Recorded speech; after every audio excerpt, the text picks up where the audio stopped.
Story की opening होती है एक हॉस्पिटल के इमरजेंसी वार्ड में गुहोए नाम के छोटे से टाउन में, साउथ कोरिया। रात का टाइम है और एक स्ट्रेचर पे एक आदमी आता है जिसका चेहरा पूरा जला हुआ है, बिल्कुल अनरिकॉग्नाइजेबल। नर्सेस और डॉक्टर्स सब शॉक्ड, ये कौन है? एक नर्स उसका आईडी चेक करती है और बोलती है ये टू पार्क जाए यंग है। ये सुनते हाई डॉक्टर ली जुयन, जो एक टैलेंटेड सर्जन है, के चेहरे पे एक अजीब सा एक्सप्रेशन आता है, शौक, गुस्सा और कुछ पुरानी यादें। वो सोचती है ये वही पार्क जाए यंग है जिसे मैं बचपन से नफरत करती हूँ, लेकिन डॉक्टर होने के नाते उसकी ड्यूटी है उसकी जान बचाना, सो वो अपना काम शुरू कर देती है। अब यहाँ पे एक बड़ा सवाल खड़ा होता है, डॉक्टर ली और पार्क जाए यंग का क्या कनेक्शन है? क्यों उसके दिल में इतनी नफरत है? ये जवाब तो आगे जाके मिलेगा, सो थोड़ा पेशेंस रखो, सस्पेंस अभी शुरू हुआ है। अब स्टोरी फ्लैशबैक में चली जाती है 2 हफ्ता पहले। यहाँ हम मिलते हैं असली पार्क जाए यंग से, जो एक फैक्ट्री वर्कर है, लेकिन इस बंदे की लाइफ एकदम मेस है। वो गैम्बलिंग का एडिक्ट है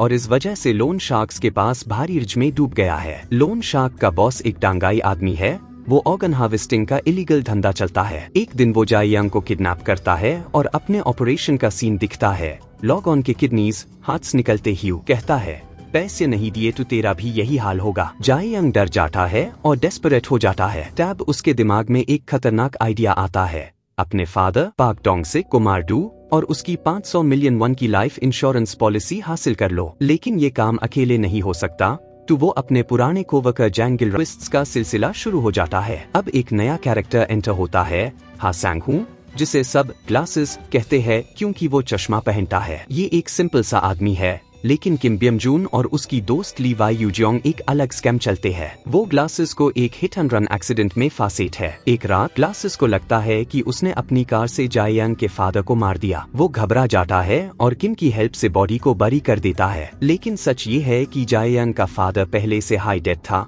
किम और गिलरायंग ने उससे मार दिया था। ये सब एक फ्रेम अप था। कुछ दिन बाद ग्लासेस को अपने कार के डैशकैम फुटेज से सच पता चल जाता है। वो गुस्से में ली वाई यूजियोंग से कॉन्फ्रंटेशन करता है और लड़ाई इतनी बढ़ जाती है कि वो ली को मार देता है। अब किम, जो ली का क्लोज दोस्त था, रिवेंज के लिए ग्लासेस को खत्म कर देता है। लेकिन यहाँ एक और ट्विस्ट, ग्लासेस की वाइफ ने प्राइवेट डिटेक्टिव्स हायर किए ह्यूदा, जो किम के मर्डर को रिकॉर्ड कर लेते हैं। अब किम पुलिस के रडार पे आ जाता है। पुलिस के प्रेशर में जाए यंग, गिलरायंग और किम एक अबैंडन्ड बिल्डिंग में मिलते हैं ताकि अपना नेक्स्ट स्टेप डिसाइड कर सके। लेकिन यहाँ पे बिट्रेयल का खेल शुरू होता है। किम, जो सबसे ज्यादा सर देता है और जाए यंग को एक चेयर से बांध देता है, फिर बिल्डिंग में पेट्रोल डाल के आग लगा देता है और सोचता है कि वो भाग जाएगा। लेकिन जैसे हाई वो बाहर निकलने वाला होता है, बूम, बिल्डिंग में गैस लीक की वजह से एक बड़ा एक्सप्लोजन हो जाता है। किम खुद भी आग में जल जाता है, लेकिन जिंदा भाग जाता है, चेहरा पूरा जला हुआ, फिंगरप्रिंट्स गायब। पैरामेडिक्स जब आते हैं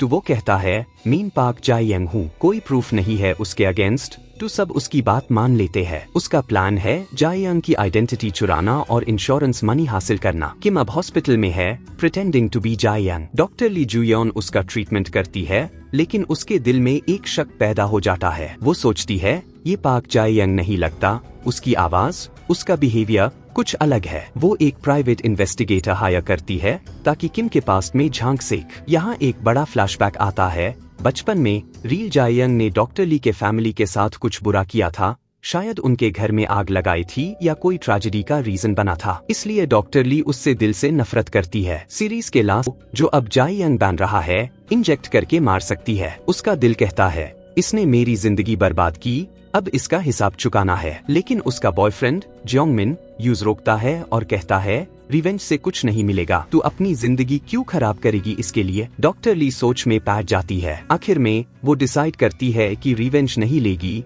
वो हॉस्पिटल से वॉक अवे करती है, अपने पास को पीछे छोड़ के, और अपने दिल को थोड़ी सी शांति मिलती है। लेकिन किम के लिए कोई शांति नहीं है। जैसे हाई वो हॉस्पिटल से डिस्चार्ज होता है, लोन शार्क्स उससे पकड़ लेते हैं। उन्हें लगता है ये जाए यंग है और उसका 30 दिन का लोन डेडलाइन खत्म हो चुका है। वो उससे अपने ऑर्गन हार्वेस्टिंग फैसिलिटी ले जाते हैं और वहाँ उसका ब्रूटल एंड हो जाता है। जो खुद को सबसे स्मार्ट समझता था, वो अपने हाई झूठ में फंस गया। ये सीरीज एक बड़ा मैसेज देती है, जो करोगे वही पाओगे। हर एक का हिसाब बराबर हो जाता है और टाइटल कर्मा बिल्कुल परफेक्ट है।